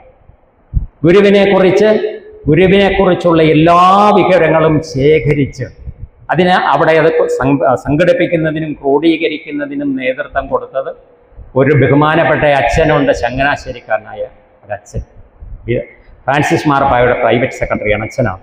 അച്ഛൻ അതിൻ്റെ സർവ്വ വിവരങ്ങളും അവിടെ കൊണ്ടുപോയി കൊടുത്തു, പൂവക്കാട്ട് അച്ഛൻ. അതോടൊപ്പം തന്നെ ശ്രീ ചാണ്ടികുമ്മനായിരുന്നതിന് മറ്റൊരു കൂടിനെ സർവ്വ വിവരങ്ങളും അവിടെ കൊണ്ടുപോയി കൊടുത്തു. അതെല്ലാം പഠിച്ചിട്ട് പോപ്പ് അന്ന് ഒരു സന്ദേശം അവിടെ പ്രസിദ്ധീകരിച്ചു. അത് മാധ്യമങ്ങളിലൊക്കെ വന്ന് നിങ്ങൾ വായിച്ചതായിരിക്കും. പോപ്പ് എന്താണ് പറഞ്ഞത്? ശ്രീനാരായണ ഗുരുവിൻ്റെ സന്ദേശം മാളവികരെല്ലാവരും ഉൾക്കൊള്ളേണ്ടതാണ്. നാം ഒരു കുടുംബമാണ്. അതാണ് സന്ദേശം, പോപ്പിൻ്റെ സന്ദേശം. നാം ഒരു കുടുംബമാണ്. മനുഷ്യലോകം എന്ന് പറയുന്നത് ഒരു കുടുംബമാണ്. വിശ്വത്തോളം വിശാലമായ സന്ദേശം മാർപ്പാപ്പ അവിടെ അരുളി ചെയ്തു. എല്ലാ ലോകമാധ്യമങ്ങളും അത് വലിയ വാർത്തയായിട്ട് കൊടുത്തു. അതോടുകൂടി ഗുരുവിൻ്റെ സന്ദേശം വാസ്തവത്തിൽ ലോകത്തെല്ലായിടത്തും വ്യാപിക്കുകയായി. തൊട്ടടുത്ത് തന്നെ ഇന്ത്യയിൽ വെച്ച് ശിവഗിരി മഠത്തിൻ്റെ നേതൃത്വത്തിൽ ഇന്ത്യയിൽ വെച്ചും ഒരു സമ്മേളനം നടന്നു. നമ്മുടെ പ്രധാനമന്ത്രി നരേന്ദ്രമോദിജിയാണ് ആ സമ്മേളനം ഔപചാരികമായി ഉദ്ഘാടനം ചെയ്തത്. ലൈവായിരുന്നു, നിങ്ങൾ കണ്ടു കാണും. അതിനുശേഷം ദുബായിൽ വെച്ച് ഒരു സമ്മേളനം നടന്നു. UAE-യിൽ വെച്ച് അവിടുത്തെ എല്ലാ ഭരണകർത്താക്കളും ഉൾക്കൊണ്ട വിദേശ രാജ്യങ്ങളിലുള്ള പ്രതിനിധികൾ ഉൾക്കൊണ്ട സമ്മേളനം നടന്നു. UK-യിൽ വെച്ച് സമ്മേളനം നടന്നു. ഇനി ഈ മാസം ഒക്ടോബർ മാസം 14-ാം തീയതി, അതായത് അടുത്ത മാസം 14-ാം തീയതി ഈ പറഞ്ഞ സർവമത സമ്മേളനത്തിൻ്റെ ശതാബ്ദി നടക്കുന്നത് ആസ്ട്രേലിയൻ പാർലമെന്റിൽ വെച്ചാണ്. ആസ്ട്രേലിയൻ ഗവൺമെന്റിന്റെ പ്രതിനിധികൾ, പാർലമെന്റിലെ പ്രതിനിധികൾ ശിവഗിരിയിൽ എത്തിച്ചേർന്നു. അവർ ഗുരുവിനെ സന്ദർശിച്ചു, ഗുരുവിൻ്റെ വിവരങ്ങൾ മുഴുവൻ ശേഖരിച്ചു.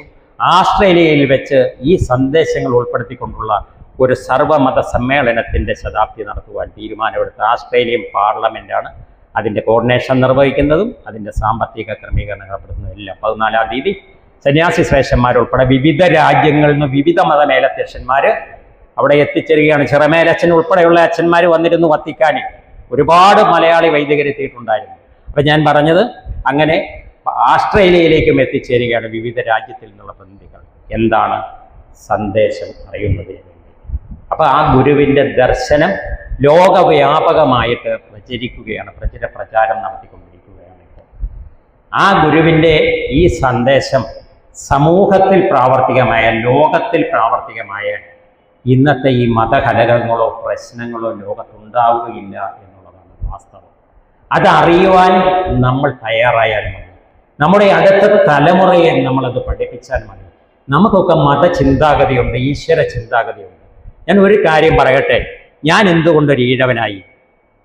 ഞാൻ ഈഴവനായ ഒരു മാതാപിതാക്കൾ ജനിച്ചത് കൊണ്ട് ഞാൻ ഈഴവ സമുദായത്തിൽപ്പെട്ടയാളായി. ഞാനൊരു ക്രിസ്ത്യൻ മാതാപിതാക്കൾക്കാണ് ജനിച്ചിരുന്നെങ്കിൽ ഞാൻ ഇന്നൊരു ക്രിസ്ത്യാനിയാണ്, ഇല്ലേ? അത്രയേ ഉള്ളൂ മതത്തിൻ്റെ കാര്യം എന്ന് പറയുന്നത്. നമ്മളെ ഏത് സമുദായത്തിൽ അല്ലെങ്കിൽ ഏത് മതത്തിൽ നമ്മൾ ജനിക്കുന്നു എന്നുള്ളത് മാത്രമേ ഉള്ളൂ. മറ്റൊരു കാര്യത്തിലും നമ്മൾ തമ്മിൽ വ്യത്യാസമില്ല. മനുഷ്യർ തമ്മിൽ അങ്ങനെ ഒരു വേർതിരിവ്, ജാതിയുടെ മതത്തിൻ്റെ പേരിൽ ഒരു വേർതിരിവിൻ്റെ ആവശ്യമില്ല. ജാതിയുടെ പേരിൽ വേർതിരിവുണ്ട്, അത് നമ്മൾ ഒഴിവാക്കണം. അതാണ് ആവശ്യം. എന്ന് പറഞ്ഞാൽ ഒരു വിഭാഗം പട്ടികജാതിക്കാർ, പട്ടികവർഗക്കാർ, പിന്നോക്കക്കാർ, ഇങ്ങനെയുള്ള വിഭാഗങ്ങൾ വേണ്ട. മനുഷ്യരെ എല്ലാം ഒന്നായിട്ട് കണ്ടുകൂടെ? എല്ലാ മനുഷ്യരും ഒന്നാണ്. ക്രിസ്തുദേവൻ എന്താണ് പറഞ്ഞത്? നിന്നെപ്പോലെ നിന്റെ അയൽക്കാരനെ സ്നേഹിക്കുക. ഗുരു അത് മറ്റൊരു വ്യാഖ്യാനം കൊടുത്തിട്ടുണ്ട്. അയല് തഴപ്പതിനായി അതിപ്രയത്നം, നയമറിയും നരനാചരിച്ചതനം. നിന്നെപ്പോലെ നിന്റെ അയൽക്കാരനെ സ്നേഹിക്കുവാൻ ക്രിസ്തുദേവൻ പറഞ്ഞപ്പോൾ ഗുരു പറഞ്ഞത് എന്താണ്? നീ ചെയ്യുന്ന ഓരോ പ്രവൃത്തിയും നിന്റെ അയൽക്കാരനെ സഹായിക്കുന്നതിനാവട്ടെ. അപ്പൊ എന്താണ്? ഇതെല്ലാം സമാനതകളാണ്. അപ്പൊ ഈ ഒരു ചിന്താഗതി നമ്മളൊന്നാണ്, നമ്മൾ മാർപ്പാപ്പ പറഞ്ഞതുപോലെ നമ്മളൊരു കുടുംബമാണ് എന്ന് നമുക്ക് ബോധ്യപ്പെട്ട് കഴിഞ്ഞാൽ തീരാവുന്ന പ്രശ്നങ്ങളെ ഇവിടെയുള്ളൂ. അതല്ലെങ്കിൽ നീ ഇന്ന മതക്കാരനാണ്, നീ എൻ്റെ അടുത്തേക്ക് അടുക്കരുത്, ഇവിടെയൊക്കെ എൻ്റെ ലോകമാണ്, അതല്ലെങ്കിൽ നീ മറ്റേ മതത്തിൽപ്പെട്ട ആളാണ്, നീ കാഫിറാണ്, മറ്റേതാണ്, മറിച്ചതാണ്. ഇങ്ങനെയുള്ള ചിന്തകൾ എന്തിനാണ് മനുഷ്യന്? നമുക്ക് ഈ ലോകത്തിൽ വളരെ പരിമിതമായ ഒരു ജീവിത കാലാവധിയേ ഉള്ളൂ. ശാശ്വതമൊന്നേ മൃത്യു എന്നാണ് പറയുന്നത്. നമുക്ക് ആരോടും നമുക്ക് ജ്യോത്സ്യമൊന്നും പഠിക്കണ്ട. നമ്മളൊന്നും ഒരു ജ്യോത്സ്യനോ അല്ലെങ്കിലും നമുക്ക് എല്ലാവരോടും സധൈര്യം പറയാവുന്ന ഒരു കാര്യമുണ്ട്. ആരുടെ മുഖത്ത് നോക്കിയും പറയാം, നീ ഒരിക്കലും മരിക്കും. കറക്റ്റായിരിക്കില്ല, ഇനി ജ്യോത്സ്യം പഠിക്കണോ, പാഴൂർ പഠിപ്പിക്കാൻ പോകണോ, ഒന്നും വേണ്ട. ധൈര്യമായിട്ട് നമുക്ക് ആരോടും പറയാം. കാരണം മരണം എന്നുള്ളതൊരു സത്യമാണ്.